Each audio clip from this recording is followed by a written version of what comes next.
We are live. Hello, everyone. Thanks for coming on The Show Must Go On line. Today's guest is Andrew Bancroft. How are you doing today? I'm doing all right. I'm doing as well as, as I've done during this pandemic time, I guess. Lovely Brooklyn, where things are different as they are across the world. But how are you? You're in Washington. I am in Washington. I'm very grateful to be here, to have some outdoor space I can go to. I have an adorable dog who's just chilling right next to me. And you might see him kind of use that couch area or go outside. Who knows? He's improvising as well. Same thing with the cockroaches here in Brooklyn. They might just scamper through, or a rat might join me. It's really veritable wildlife sanctuary here. So amazing. Yes, we welcome all creatures here. Great and small. Great and there small, are yes. cockroaches here. I have not seen any for some time. Even though I left Brooklyn for a few months of the pandemic to be out in nature more, and thought they might have taken over, but they did not. They stayed away. So that is something to be worried about for sure. We get some visitors out here, but mostly a lot of hummingbirds. I love those. I love hummingbirds. I was just in Maine visiting my mom, and there's a bunch of hummingbirds who come through there, and I got a good slow-mo video. They're fascinating. Picaflor en español, which I like that word. Yeah. Amazing. How fancy of you. I'm not fluent. I've just always liked picaflor. I like that word. I love a multilingual interview over here. Last time we did get into some Portuguese when I was in the FLS Academy rap recess on Sunday. So this is just like flowing it all. I love it. So who was speaking Portuguese? Was that you? Sim, eu posso falar pouco de português, porque minha mãe é brasileira e você entende? No, but pero un poquito español es. No, I'm terrible at Spanish, and I'm certainly terrible at Portuguese. I think I got some of that. I love hearing people rap in languages other than English, and we've taught kids from Mexico, Japan, hearing high school students rap in Japanese in front of other American high school kids with their jaws just dropping, like, wow, that sounds so amazing. Yeah. One of the really cool things about getting people from different places together to do this bizarre thing we do. Wow. Yeah. That's amazing. I would love to hear that. Anytime, like, when I would watch y'all on Broadway perform with Freestyle Love Supreme, if there was a different like language where people would go into their like very unique circumstances, and you're like, ooh, I love that. So we will be getting all into Freestyle Love Supreme and the Academy and Moondrunk and everything. So I first want to say this is a very special edition for two reasons, because this is the 50th episode of The Show Must Go On Line, and I'm so happy.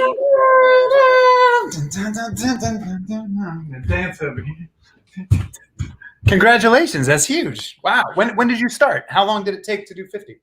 Thank you. Yeah, it started probably, I would say, 2 weeks or so into the pandemic, and it, like, when we were in quarantine, there were like so many interviews going on the first like week and a half. And I thought, okay, like, let me give that space to other people that like have this all set up. And I kind of figured out all the Zoom and StreamYard now and like all of those aspects. And it's been a journey since. Yeah, right on. Yeah. Yeah, it's crazy to see how all just transforming your lives, both public and private and work and play onto the online space is I don't know. It's sad, but it's also had some real silver linings to it too. I am like a slow technology adopter, so I'm always like, Shockwave, what do I do with the login?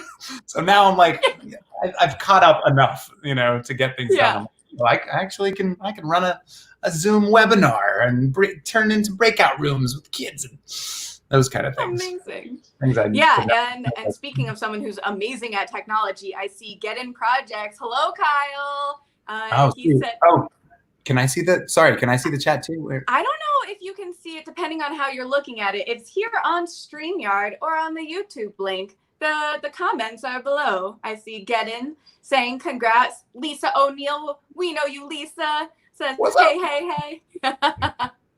It is always so fun to see y'all here commenting along, and we will be definitely wanting your comments later on when we do the word bank from the audience. So definitely get those thinking caps on as well. Eva, hello. We are international here, live from Denmark. So cool. Ooh, nice. Yes. Hi. Hello. Thanks for joining. What time is it? It's getting late. I know, for sure. And the other thing we are celebrating is tomorrow, or I guess tonight at midnight, is the release of We Are Freestyle Love Supreme. Yeah, on Hulu. The documentary that has been in the works for 16 years. So directed by Andrew Freed and starring a bunch of us FLSers, and it's exciting. I'm pumped. Yeah, it was. I got to see an earlier version of it, and then they sent us the final version. I was like, I'm gonna wait and see it when everyone else does, So I don't know what's in the very final version, but the first one was just like such a dear enjoyment of watching friends of mine create something and I'm like, oh my gosh, they're babies. We were babies, and this is right after.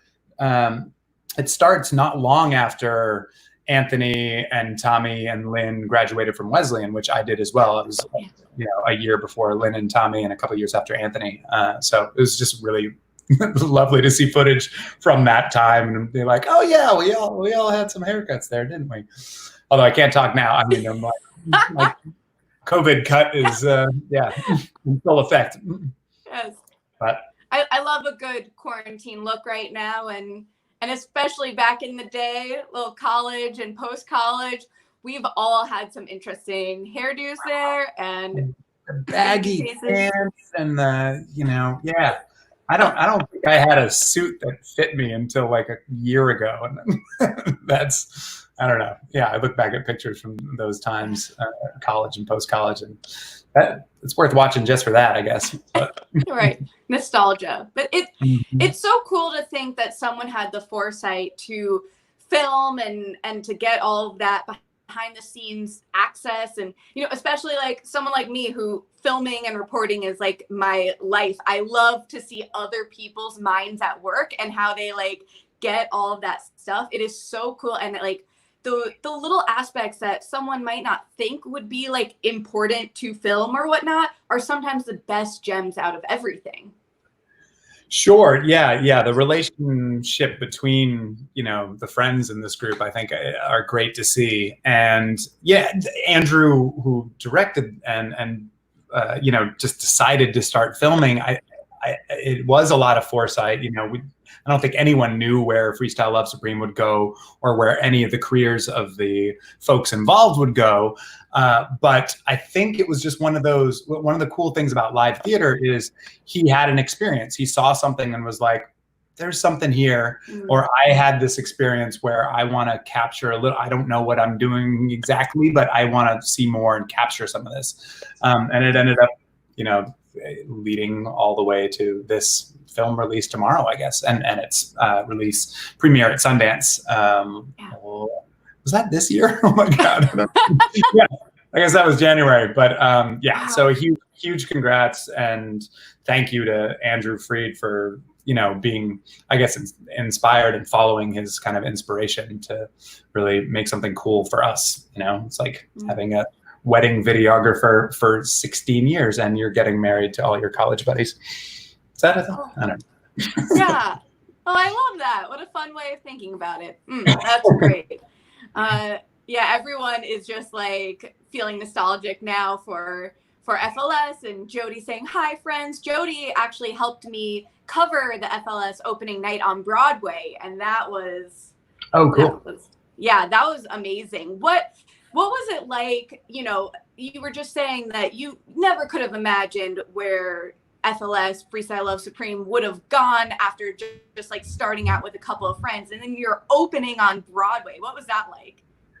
Yeah, I certainly never thought that would ever happen.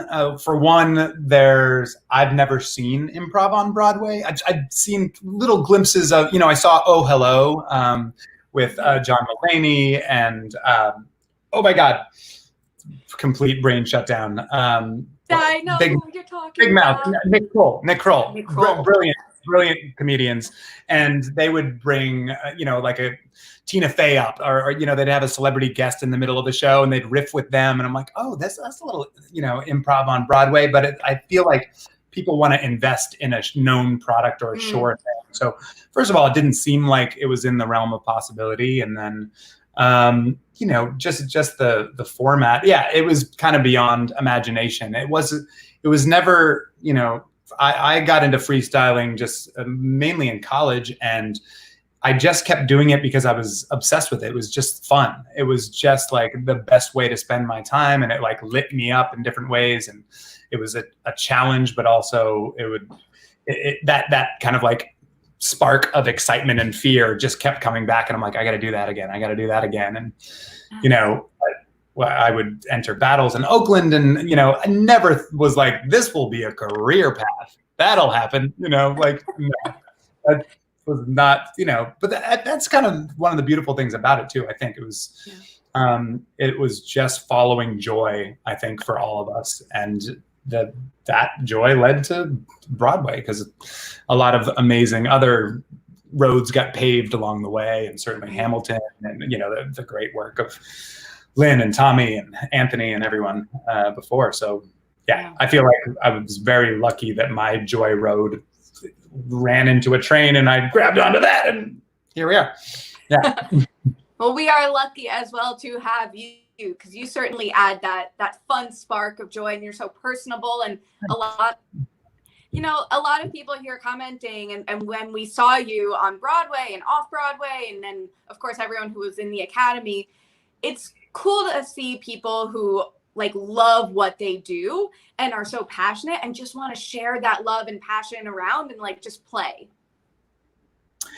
Yeah, it's really, I mean, you have an experience with this with the Academy, I think, too, where it's just that if you can make that any part of your career, it's like, what a blessing. We don't always get to enjoy what we do. And I don't either want to say that like, oh, every job has to be that enjoyable. There are jobs are always going to have some part of them that are not enjoyable, and it's kind of a very privileged thing to be like, if you don't like your job, just find the joyful job. That's not available for everyone. And I didn't really think it would be available to me either. And right now it's almost not, because live theater is shut down right now, which is another reason why doing the Academy and being able to take some of this joy and also involve more and more people that we get to learn from and hear their voices is really like a blessing too, to like light us up. But I kind of want to see the comments as they go. If people watch me learn how to, so if I click the YouTube video, am I going to double up on audio? As long as the audio is down on the involve more people.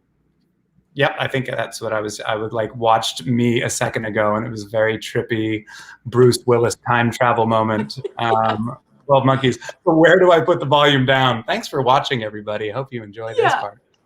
So if you hover over like the video on the bottom left, you should see like a little white bar with a line that you can toggle back and forth. On YouTube, or on YouTube. Yeah. So I'm playing that, and yes, got it. I think, right? Yeah. YouTube tutorials brought to you by BUA Show. Yeah. Sorry, y'all. And then I think wow, this is weird. I'm watching me just a second later. All right. Yeah, I know. That is a bit trippy. It is. All right.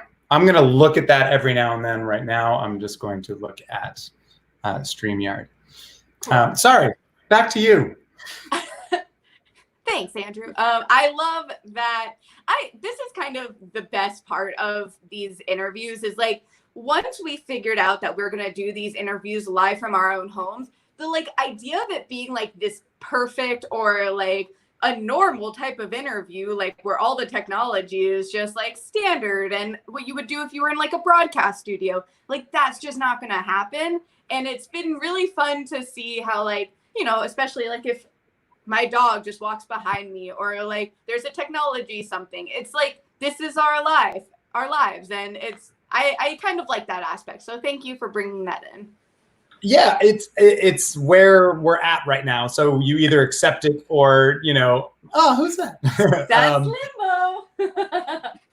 Or your mind gets into this like control, you know, I'm a perfectionist sometimes. So when I, you know, really want something to be working, I find myself like batting up against it and like, wow, I'm really not enjoying myself the way I could be if I just kind of accepted it. And you can always work to make things better, but if you're not accepting the things that you can't change, it's like, it's something that early on in this pandemic, I think I really tried to adopt this, this motto of good enough. And Anthony wears a shirt sometimes that just says good enough. And it's a great improv motto where it's just like, oh, you did it. You did the thing. You know, in improv, we all like 100% of the shows that I did on Broadway were a blast, and 100% of them, I had a moment afterwards where I was like, oh, I could have said this, or I could have, you know, and if you focus on that, you drive yourself crazy and don't enjoy it, you know, but if you're like, good enough, what was the beautiful thing? And you also want to give credit to the people who really enjoyed something, even if you think, I could have made it better for them. I could have done that, you know, I could have held up my partners better and made, you know, there's always that like little bit, this could be better, but good enough. Hey, pandemic, we're here, we're moderately sane, and we're alive. Like, thank you. Yes. That's honestly such a helpful tip for life, and I appreciate having that, and it's going to kind of stay in the back of my brain. I think when I do anything, even like if we're talking about the Academy, when I joined that, it was like I can freestyle in the sense that I'm like improvising every time I do an interview, because you never know what the person's going to say, and then you like go back off of them. But I've never like done beatboxing or like improv in that way, or like I love to sing here at my own house or in the shower or in the yard with Slim, but I don't necessarily sing a hook as like a backup for my friend who just did this awesome rap. And I loved that feeling of freedom that I didn't have to be perfect. And if I were perfect, that then like, why was I taking this? Because we're all learning and we're all getting better. And it was like this really open environment. So thank you for creating that environment with the Academy to make all of us feel like we could be special in our own ways. Thanks. Yeah. Well, it's such a beautiful thing to watch too. And for me, it's really comes down to your definition of perfect. You know, people sharing their voices in the moment and making each other laugh, like that sounds perfect to me. They did something, you know, and if we're holding ourselves to like, well, Beyonce perfect on this type of, that's not what we're doing exactly. You know, we're really like, what's perfect is listening, supporting, being truthful. Those are kind of perfections that we strive for. And if you can't get a word out and blah, blah, blah, blah, blah, and somebody laughs, and like that might be perfect, you know, for that moment. So yes. Yeah. Right. Yeah, there were even some moments, it's hard to remember like specific moments, as I'm sure I've heard y'all say a bunch too, is that like when you're in the moment doing a freestyle, it's amazing and everyone laughs, and then after the show you're like, what did we just do? But there were so many times where like maybe there was like a misconnection, or someone who was like the guest on the stage that night said something, or like you did something and it felt like, oh, maybe how would I do this? But then you turn it around and make it so memorable, and like that was perfect because you just ran with it and you made it fun. Yeah, well, that's, you know, like sometimes before we go out on stage, we'll say, make mistakes. You know, the one thing we always say is got your back. So if miss that connection, or you don't drop the punchline. And sometimes everyone in the group can tell that you were heading for something and then it fell flat, or you just stopped rhyming, like those things happen. And it's like, all right, I know they've got my back. Somebody's going to come in with something and might even turn it into gold, might find the alchemy to make that awkward moment. And to like, let the audience know, we're like, hey, this is happening. And here's the joke. And so it almost feels like, oh, was that intentional? No. Right. That's the goal. And, again, sometimes it works better than others, but that's what we always work toward and strive towards. Amazing. So it's funny because we're 20 minutes in, but I usually start with your origin story. It's interesting with you because I've gotten to know you a little bit and I've like heard you in other interviews, but I love to really talk about an origin story from how you got started with this, like as a child and got you to this point. Cool. Yeah. Well, I was at the Springfield nuclear power plant and ate a donut that was too close to the reactor. And origin story, it's impossible for me to not think about superheroes and Marvel. But my origin story, I was born in rural Maine, and my mom actually gave me the name Jelly Donut very early on. I was a fat baby, and she gave my brother and I food names. He has red hair, so he was Pumpkin Pie, and I was Jelly Donut, and just kind of stuck. I was obsessed with words growing up and still am, and songwriting. I wrote a lot of poetry about monsters when I was in like grade school. I loved Edgar Allan Poe and, just creepy monster rhymes. And then got into, I had a band called Bung Monkey in high school, where I taught myself to play bass, and we were like a punk band, and our songs were about urinals and spanking your monkey. And it was a blast. I loved it. So music has, always been very important to me. And then, I think I was already obsessed with rhyme, but I didn't have, Maine is very white, and there isn't at least then, I don't think there is now, but there wasn't a huge live hip hop culture there. I was lucky enough to be exposed to Young MC, Stone Cold Rhymin' was my first rap cassette tape. And then my dad bought me an NWA tape. He did not know what NWA stood for. And I like listened to it once and he loved it and like hit it. Every time I would listen to it, I'd do it.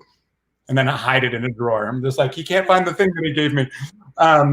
There's a lot of bad language in this, but I loved it. And I was into Cypress Hill, and I was into a lot of hip hop groups, but I had never had the exposure to try it before. I was more into grunge rock. But then a buddy of mine, Jeff Malmy, freshman year of college, after just hanging out for a couple of months, he was like, hey, let's try this thing. I think you'd be good at it. I think you'll like this. And we just went to his little dorm room at Wesleyan, and he put in another cassette tape that was a Funk Master Flex instrumental tape. And he started rhyming about the things in his room. And I was like, oh, he's just making this up right now. And we went back and forth and did it for hours. And from that point on, I was obsessed. I was like, let's just do this pre-party before going out every night. I would pull, my favorite thing was to pull new people into that world. I felt like it was, it was like that the first time you start swearing as a kid, or like, oh my God, do you have a sip of beer? Yeah, come here, guys. It was my like secret little drug that was like, this will light you up, and we would just like make fun of each other around the room. So I became obsessed with it, and it started working its way into rock band music that I made. And, I did a lot of comedy stuff, and I moved from Maine to San Francisco after college and lived there for 13 years and met incredibly talented, bizarre artists and teachers. And we would put on cabarets, and we had a bus that we would charge people like $10 and fill a bus and illegally go to places around San Francisco in the middle of the night and climb a tree and have a folk musician play a song. It was really fun. It was like San Francisco in the early 2000s for me was just like this creative explosion. It was people trying anything and everything. So you had these extremely talented artists who are like, just breaking into the folk world or the hip hop world, especially the East Bay has a huge hip hop scene. And then you'd have the whole spectrum all the way down to like this really out there guy on acid trying something with a wig. And you're like, he's probably not going to be on Letterman anytime soon, but they're all there working together to make something. It was crazy. You know, it was like, generally, if you were looking to get into entertainment and you were in San Francisco, people would eventually be like, oh, are you going to move? When are you moving to LA or New York? Mm-hmm. But there was such a bizarre concoction of people there and such a love for art that I really got to try any and everything there. And there was a show called Tourette's Without Regrets where I would dress up in weird costumes and just help out my buddy Jamie DeWolf, who put on the show, and help him with various things. And they had a slam poetry contest every month, and they would also have a rap battle. And eventually I just decided, I was like, oh, maybe I should enter a battle. I've never entered a battle before. And I was like, but I don't love the idea of just getting on stage as me and being like, I hate you. I don't know you, but I'm a better person. You know, that's my best rhyme right there. Imitation. Some amazing, you know, the battle scene has amazing freestyle artists. But I thought it'd be funnier if I wore a costume and was something completely zany and weird. So my first battle, I did this character called Gabriel, Angel of the Lord, which is just me in basically a giant adult diaper and nothing else, and wings and a curly wig and a halo. And I talk like, hi, I'm Gabriel, Angel of the Lord, and everything is amazing and exciting. And you know, I would like tell the person I was battling how much I loved them, and you know, it was ridiculous. And it, you know, it's a sometimes gritty scene in Oakland battle world, but it was mostly like, I would say like 60% love, 40% a little more hardcore hip hop, and that side, you know, that has a little misogyny to it and homophobia to it, you know. So I'm like naked on stage battling with people who took it a lot more serious than me, and it was usually like very well received, and occasionally an MC would like want to fight me for dressing up as a clown or an old lady or a donut. I eventually got a giant jelly donut costume. But for me, absolutely. My friend Wynn made a giant costume that I could barely see out of. But so that was my introduction to really performing freestyle, which I loved. It was very fun, but it was still daunting. Freestyling and the object of the game, even though I was kind of being silly with it, was to put somebody else down and to lift yourself up by being better than somebody. Which again, no disrespect to that world, because you know, such amazing freestyle MCs come out of that tradition, and I still really love it. But it took until finding Freestyle Love Supreme and the Freeze. And Anthony and I started a group in San Francisco called the Freeze, which is David was a member of that before he joined FLS. We had a bunch of other great musicians, female singer rappers, and Anthony kind of brought his experience with Freestyle Love Supreme, and we took some of those games and like made some of our own games, and we had a live drummer and guitarist, and that was just freestyling for like lifting each other up, making each other laugh and lighting each other up. And that was like, I kind of didn't really battle after that. I was like, oh, this is home. This is where I've been heading the whole time. So yeah. What? I feel like I just threw on way too. I'm gonna leave you a moment here. That was like most of the story pre FLS. And then I moved to New York and auditioned and fully joined here. So, yeah. It's so cool to hear these like different aspects that like I didn't know a lot of that. And it's really cool, like those formative moments that sometimes it's great to try new things that maybe aren't your jam, but they teach you what is your jam and what you do like by trying things that like don't necessarily fit as well. And I love hearing about that too. Yeah, and it was great. It was perfect for the time. It was really challenging, and it forced me out of my comfort zone every time. When you get on stage in a battle, it's it's the nerves that you already have from freestyle, and also the adversarial boxing match kind of side of it. So it really is it was a great training ground for honing punchlines. For me, freestyling was all about punchlines. So that's setting up something funny to say about someone or a situation, and then working backwards to set that rhyme up. And it's something that pet peeves in Freestyle Love Supreme to me is a punchline game. That's a battle, but you're not battling another person. You're battling coleslaw, or you're battling manspreading. You're battling whatever, that's kind of how I look at it. And I'm so glad I did those battles, because now I get to be pretend angry again and aggro, but really take it out on something that I hate. Coleslaw. Right. So I was there for that night. Oh, were you? Yeah. I don't know. That one comes back up sometimes, because people are like, you hate coleslaw? And every now and then someone will be like, I hate coleslaw too. Yeah.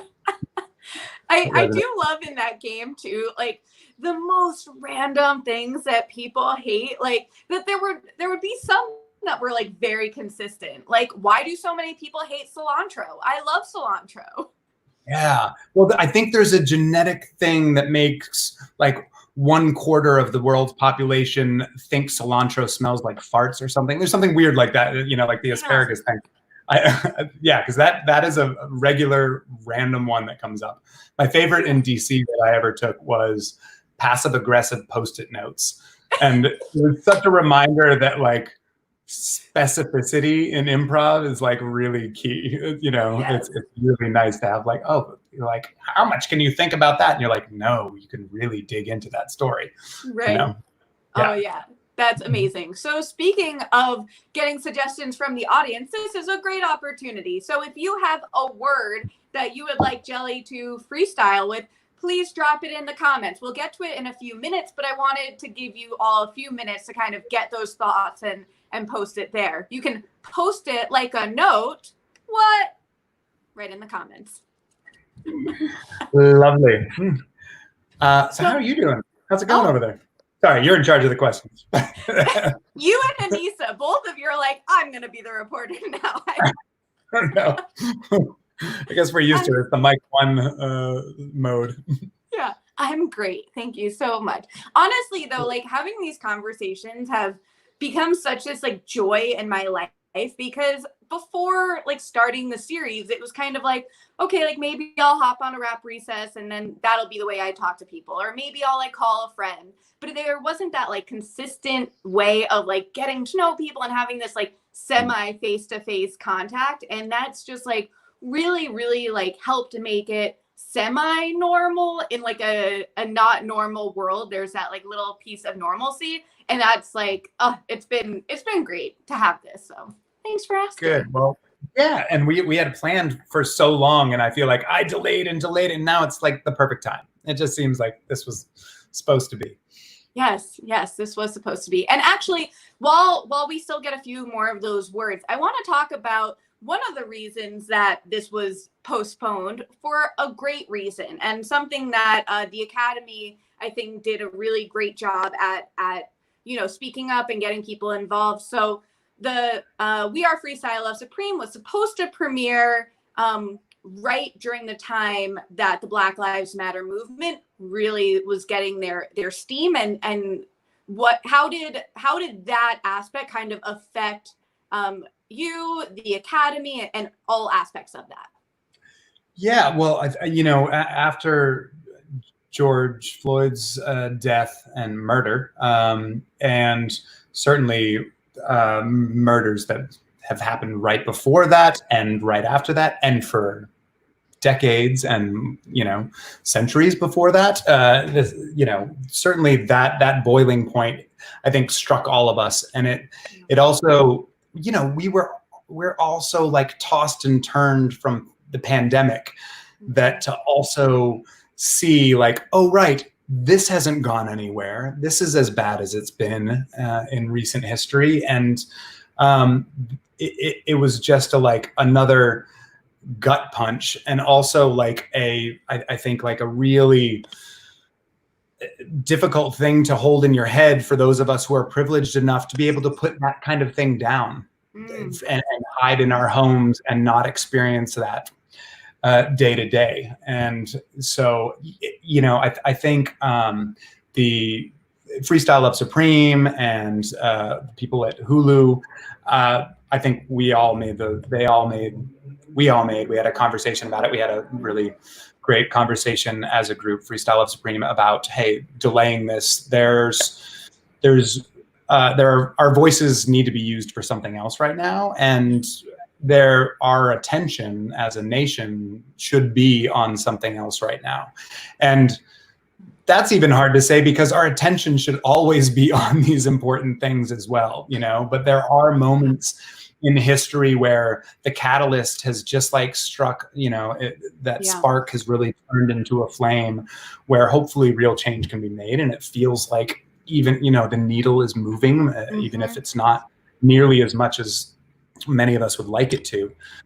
So, you know, I think we felt gut punched at the time about the reminder that this awful thing was there, but it wasn't a gut punch of, oh, now we have to put things on hold. It was none of that. It was just like, of course, you know, it's time to join hands and continue this fight and really, really look at our own involvement in it and how we can use our voices and how we can use our money and how we can use our time to fight for justice and equality and equity. So it was kind of a no-brainer for all of us. And the fact that the, you know, film is coming out tomorrow is not like, cool, we're done, you know, but there is the pot, I believe, has gone from full boil to hopefully sustainable simmer or sustainable boil, where we can continue working on this and, you know, also fold in some of these other sides of our lives. And the Academy, Academy as well. The Academy, so Freestyle Love Supreme Academy, started by Anthony Tuchach, Shockwave, and I, has been, you know, such a blessing in this pandemic for us, certainly, and the community's been awesome. It's given us all an outlet for voicing how we feel in our homes, digesting news that is really intense, having friends and family members sick and or dying. And when, you know, the heat was turning up on Black Lives Matter, it became a great space for that too, for voicing, for really, and it's not just a place, you know, when we get together and play rap games or share songs with each other and improv together, it's not just like, oh, here's what I gotta say. It's listening becomes, you know, it's really as important, if not more important, than sharing in what we do. And, you know, there were some moments where just listening to our facilitators and community members of what they were going through and what they were feeling with Black Lives Matter on top of pandemic, I learned so much. And there were moments that were just like heartbreaking to see people at the end of their rope and tired, but like also that's empathy. That's an empathy machine, you know, that helps open our hearts up a little bit more to see what somebody else is going through, even if it's just a glimpse.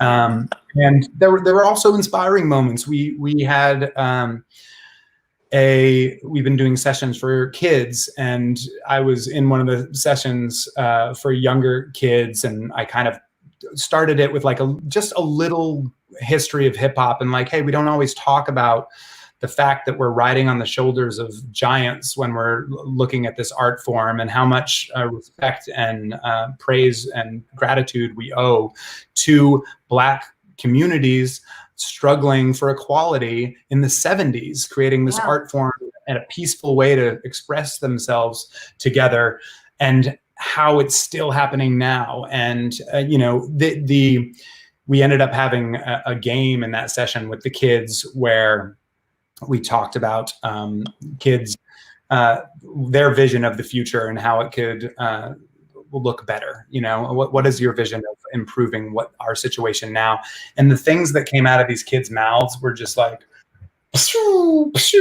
just gives you hope for the future, for these future leaders. You're like, oh, and it validates a little bit, like, oh, the more we can give them microphones and outlets and skills, or introduce them to things, then they'll just take it and be amazing with it and teach us. So that was the Academy really not solving all the problems, but giving us a way to like deal with some of it, which I think is the best art, kind of at its best, is letting us let those emotions and experiences go through us and connect to other people. So beautifully said. Yeah. It's important to pay attention to everything that's going on, and to actively say Black Lives Matter, and to do as much as we can to help make sure that everyone feels included and involved in every different aspect. That when we're having these rap recesses, you can definitely feel that the diversity is strong, and that it only makes us stronger. And it's something else that I've been hearing a lot, and saying that, you can't like Hamilton and not say Black Lives Matter. You can't like Freestyle Love Supreme and not say Black Lives Matter, because they're just like, these are foundational elements to what you love. We're based, because like, if there weren't those Black artists, then where would we be today? So I like to make sure to say that, and how important it is, and seeing the kids really get that and see a better future. That's amazing. That's worth everything. Yeah, I agree. Thank you for saying that. And it also was a great reminder of, we can keep improving. It reminded us, we have a number of scholarship students of color in that group. And then it reminds us, like, we're virtual right now.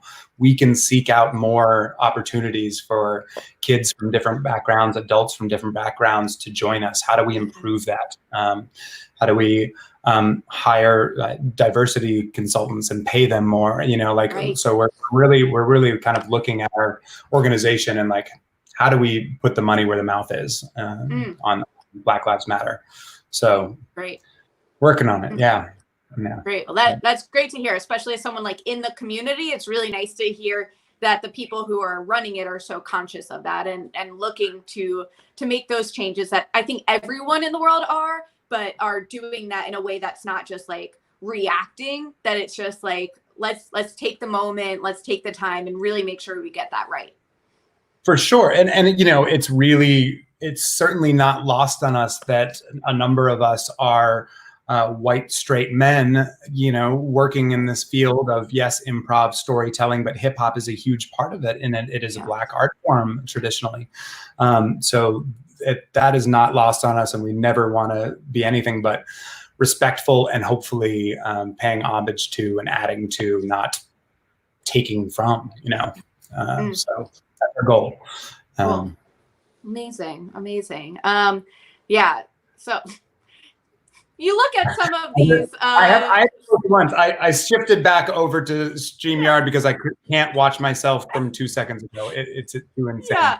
Well, I was fully in with what you were saying, so I didn't look at the comments, but Lisa goes, take a break, and then Cindy's like, shenanigans and safety, and then they're talking about the safety dance, and it's just like, even in the comments, people are freestyling. It's amazing. Great. I just want to listen to that then. Yeah. Okay, so I'm gonna get. I haven't looked at any of those comments, so I don't know. Yeah. What would you like to do? So I'm going to start here. Eva has the first word that I will say in a moment, when if you want to get the beat, and we'll start doing that. Play a beat. All right, let me do that. Let's see if this works. Oh wow. All right, let's go Dr. Dre. Okay, this is What's the Difference. Turn it down just slightly. Yep. All right, and I'll move my mic a little bit too, so it's more me. And I'll come a little closer. Excellent. Okay. First word is summer.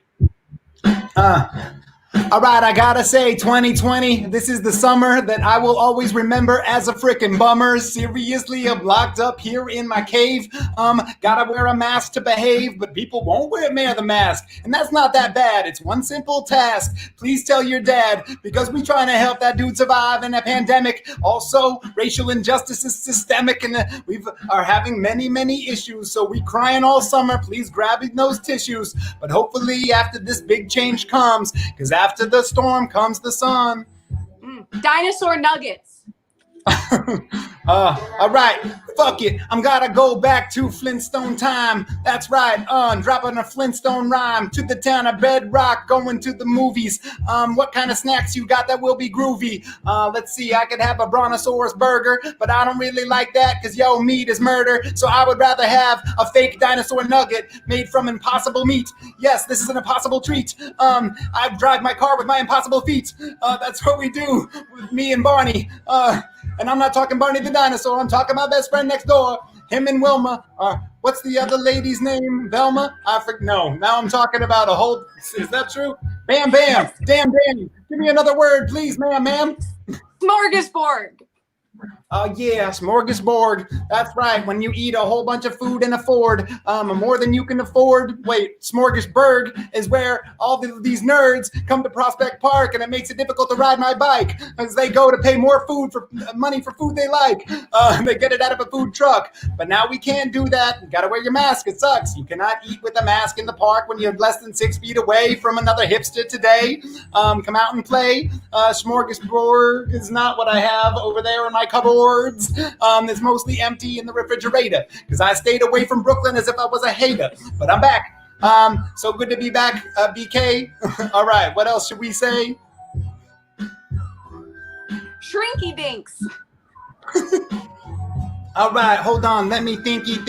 I think it was a toy. They were called Shrinky Dinks, but I'm not exactly sure what they was. I never had one. I had to call up my cuz.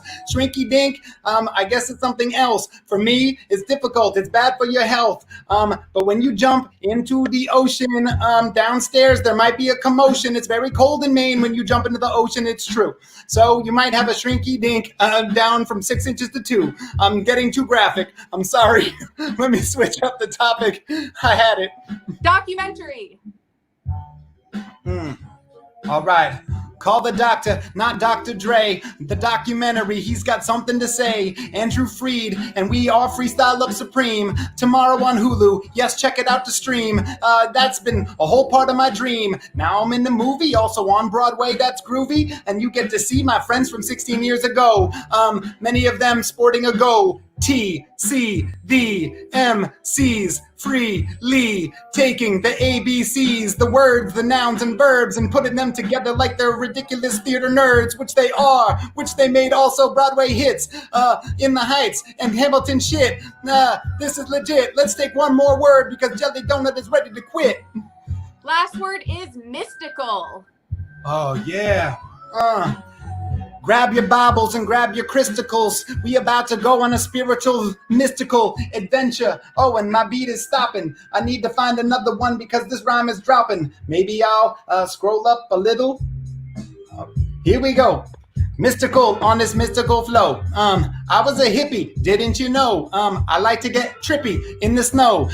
Yeah, I got a mystical vision. Maybe we could just make an incision in our heart and open up, pull it up apart and leave a little space for everyone else in art and realize that we were actually all one being. Even though on the screen you are seeing two different people, SHO and I are one. That's right, and this is fun. It's begun. You can mush us both together. What would we look like then? I don't know. I could spin around like the world, and as the world is spinning, believe that I'm looking at all of you grinning. I feel your soul. I see your eyes, even with that look of surprise. I want to say that the love is real, the love for each and every one of you that I feel, because we are mystical beings born from the stars since the Big Bang. I know it sounds strange. If Jelly Donut smoked too much weed, then you can cancel, proceed to give up, not listen to me ever again. But either way, we'll still be friends from the beginning of time till the time ends, until we meet each other again. When we come back as dinosaur nuggets. And that's all I got for you. Thank you. I love it. Yes. Oh, thank you. Amazing. Brilliant mind at work. Thanks. Thank you. That was very fun. Yeah, Good words, that was y'all. great. Oh my gosh. There were so many good things here. I was trying to make sure like everyone got at least one, and y'all were bringing it. Oh, nice. Yeah, thanks everyone. Thanks for tuning in. I'm now like scrolling through and looking. Oh, nice. Yeah, Shrinky Dinks. What were Shrinky Dinks again? Oh my gosh. I know. I was like, wait, is that what I think it is? And I'm like, Jody, I'm just gonna go with you on this one and just say. I thought it was like a toy, but I never knew what they were. But yeah, Shrinky. Was that when you would take like the food and like make it smaller in like the little? I don't know. Or what? They had those little foam caplets that you'd put in and be like, "Whoa! It went from this big to a dinosaur that's this big," and it's like it's supposed to be magic. Cindy Howard, I see your daughter's on. Hi, hello to you and your daughter. Yes, I'm like hello. just looking at the. I'll go back and look at the feed someday. Amazing. So we have a few more minutes left, and I want to make sure to also talk about Moondrunk and your fabulous fiance, Ashley Perez Flanagan, who has just won an award. That was so exciting. There's so many fabulous parts that I would be remiss not to bring up that amazing group and her. Well, thanks. Yeah.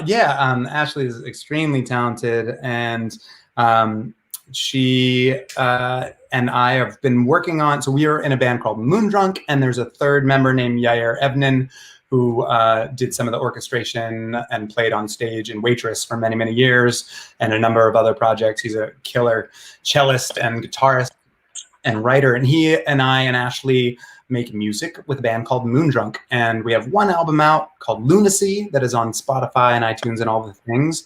And we've been working on new music during the pandemic. You know, we've written quite a bit, and Ashley and I were doing kind of quarantine shows every other week for a bit, which we're probably due for another one.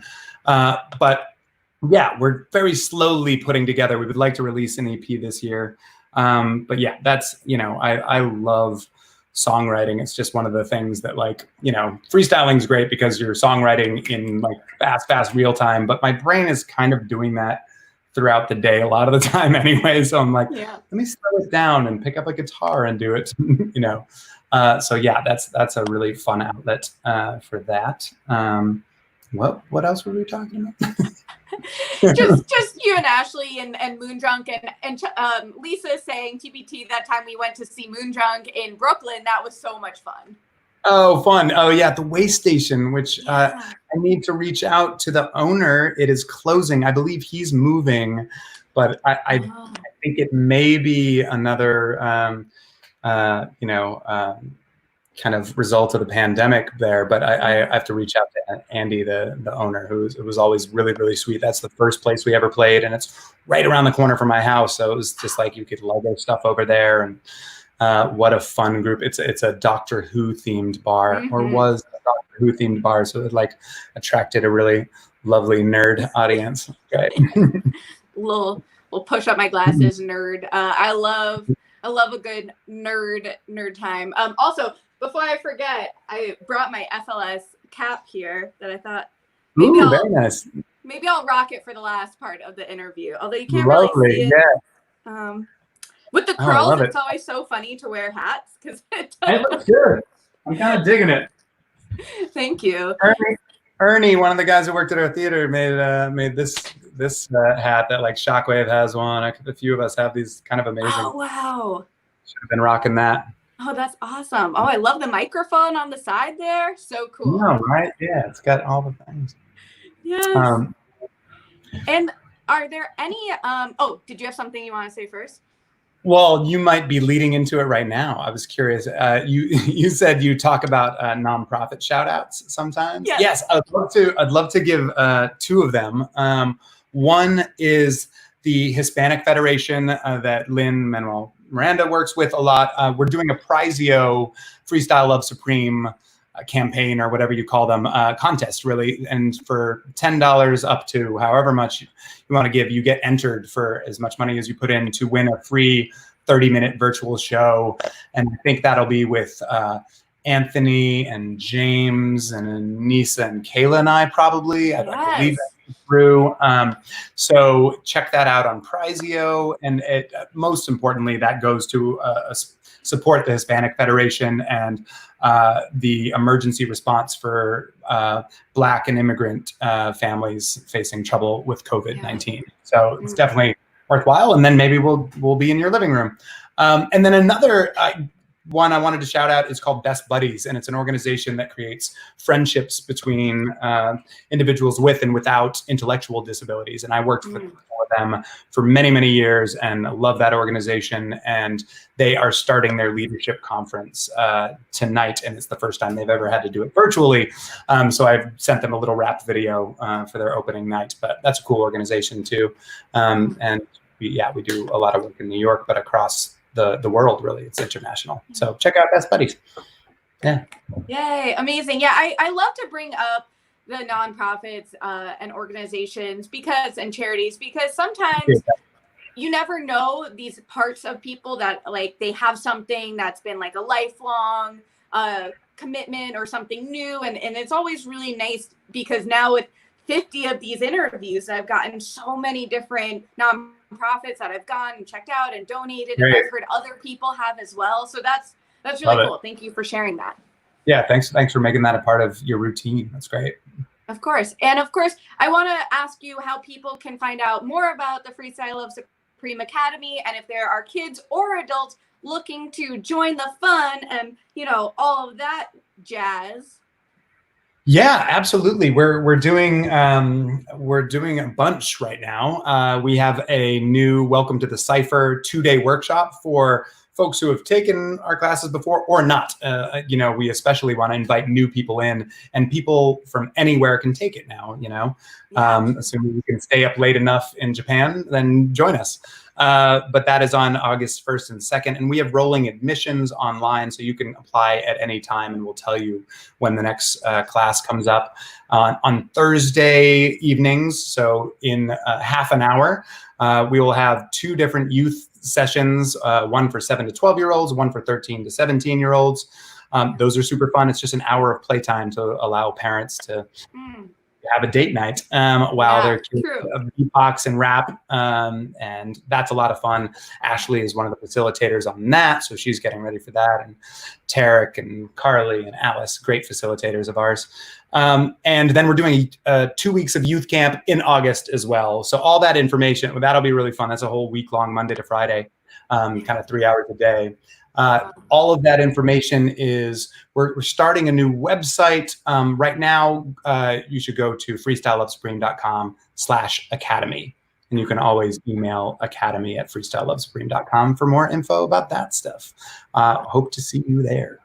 Yes. If you've ever considered it, if you've ever thought, can I do it? Yes, do it, because it's for absolutely everyone. It's so much fun. You'll make so many friends. So that's just my little endorsement as someone who did it and just had the best time. So thank you. It was so fun. I saw SHO's class show, and it was fire.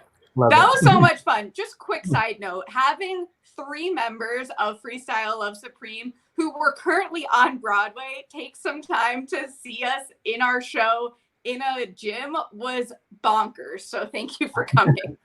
We were psyched. It was great. I think Utkarsh came too that night too. I think he was there. No, was he? Utkarsh went to a different one, because it was you, Shock, and Two Touch.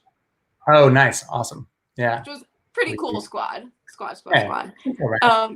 And it is so cool to think that we're gonna get to see so much Freestyle Love Supreme now on Hulu coming out, because one of my favorite parts was that you had to put your phone away and be in the moment. And in a time like this, where we're doing everything on our phones and everything is technology, it's so cool that Freestyle Love Supreme is phones away, be it present.